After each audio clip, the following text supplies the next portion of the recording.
Hi, this is Debbie at bookshopworm.com, or you can reach me on Twitter at bookshopworm1 or YouTube at bookshopworm. Um, First, we're going to do books. We're going to get right to it today. This is by Ben Coulter. It's a fellow Twitter. I haven't read it yet. It's called A Sal Cow Story. Just because it sparkles doesn't mean it shines. Again, I haven't read it yet, but I'm going to. It's one of the things I do for a lot of authors. Sometimes I'm a scout for people, and then they get a lot of people I've been a scout for have become Amazon authors or have gotten a contract from them. I think only one recently didn't, but I think she should try again. Anyway, this one I will be reading soon and then reviewing as soon as I can. I got one book in front of it. These books I have read, and it's a 3-arc series, Edge of Normal by Carla Norton. She is on the FBI's 10 best list as to read for behavioral science unit. She's apparently knows her criminals, and she's really good, and it's a really good mystery, or thriller. I shouldn't say mystery. It follows Reeve LeClaire, who gets out of, she's like literally captured by this guy for 4 years, and he gets into a car accident, and then she's saved, and it goes about how she makes it into the world and what happens. Of course, drama has to ensue. And God, getting through something like that has to be probably a nightmare in real life. But it's a really good, I strongly recommend Edge of Normal by Carla Norton, which is followed by What Doesn't Kill Her by Carla Norton. This is the second in the Reeve LeClaire series. There will be a third. I read this and I'm anxiously waiting the third one. It's really, as you're reading it picks up. And the way she writes, just like the chapters, the way she cuts the chapters, it reads fast. You'll know what I mean when if you take a quick peek in the book. Her chapters are literally, I don't know, somehow when chapters are short, it feels like you're flying through the book so fast. I can get another chapter, And that's how this book is, because it's so good. Then I want to discuss, those are great books. I usually go more in depth, but this time I want to go in depth about 2 shows, Sex and the City and Girls. Now, I'm a true die-hard Sex and the City fan. And when I first went onto my Kindle and I watched, I know it's a little light there, Girls is coming in good, but the Sex and the City, it's Carrie there, Sarah Jessica Parker. When I've memorized everything, all 6 seasons, the movies were okay, but I prefer this show.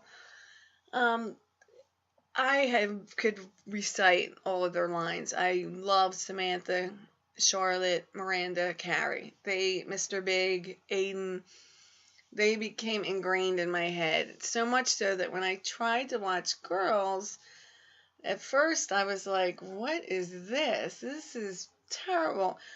I look back and I think it's so brilliant that I'm amazed at my initial response. But when I look at a lot of reviews, Sex and the City gets these awesome reviews.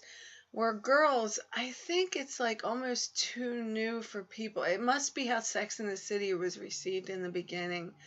Because people, I think their initial response is, this chubby girl, and it's not Carrie, and it's different.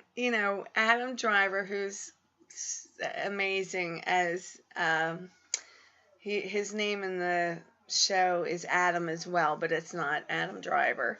And I never even heard of him, and now I know he's in Star Wars and all this. But he got his start here, and he's so good in it. So, again, it was hard for me to get used to. It's Hannah, Sash, Jessa, and Marnie. I'm not as familiar with those names because I just watched all 5 seasons, and I recently learned that she's only going to do another season. The first season to me is absolutely brilliant.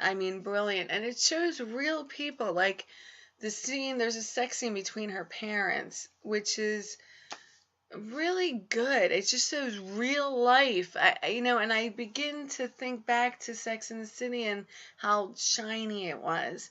Not that I'm putting it down, it's still Paramount. It's just that it's a little more real, I should say. Um, Sex and the City was more like posh and shiny. Like I always compare it to cars. It's like a brand new Corvette is Sex in the City next to an old Nova Super Sport 76, with like an 8-cylinder. Like those old cars were the bomb, but they were dirty and hardcore. And that's more girls, where Sex and the City is like this bright, shiny, beautiful car. Just as awesome, but just different. And that's it. They're just different. It took me a minute, but I am hooked. I am thoroughly hooked, and I strongly recommend, girls. Love Sex in the City, but I must have seen each episode about 80,000 times. And there's one more movie I want you guys to look at if you get a chance. It is called Wet Hot American Summer, and it follows kids in 1981. It's hilarious. Rubber burner and make it your beeswax. Like, those are some of the words that are so funny. And I do recommend, and you'll see a young Bradley Cooper. Oh, it's good. It's real cute. So check it out, and I will be talking to you soon.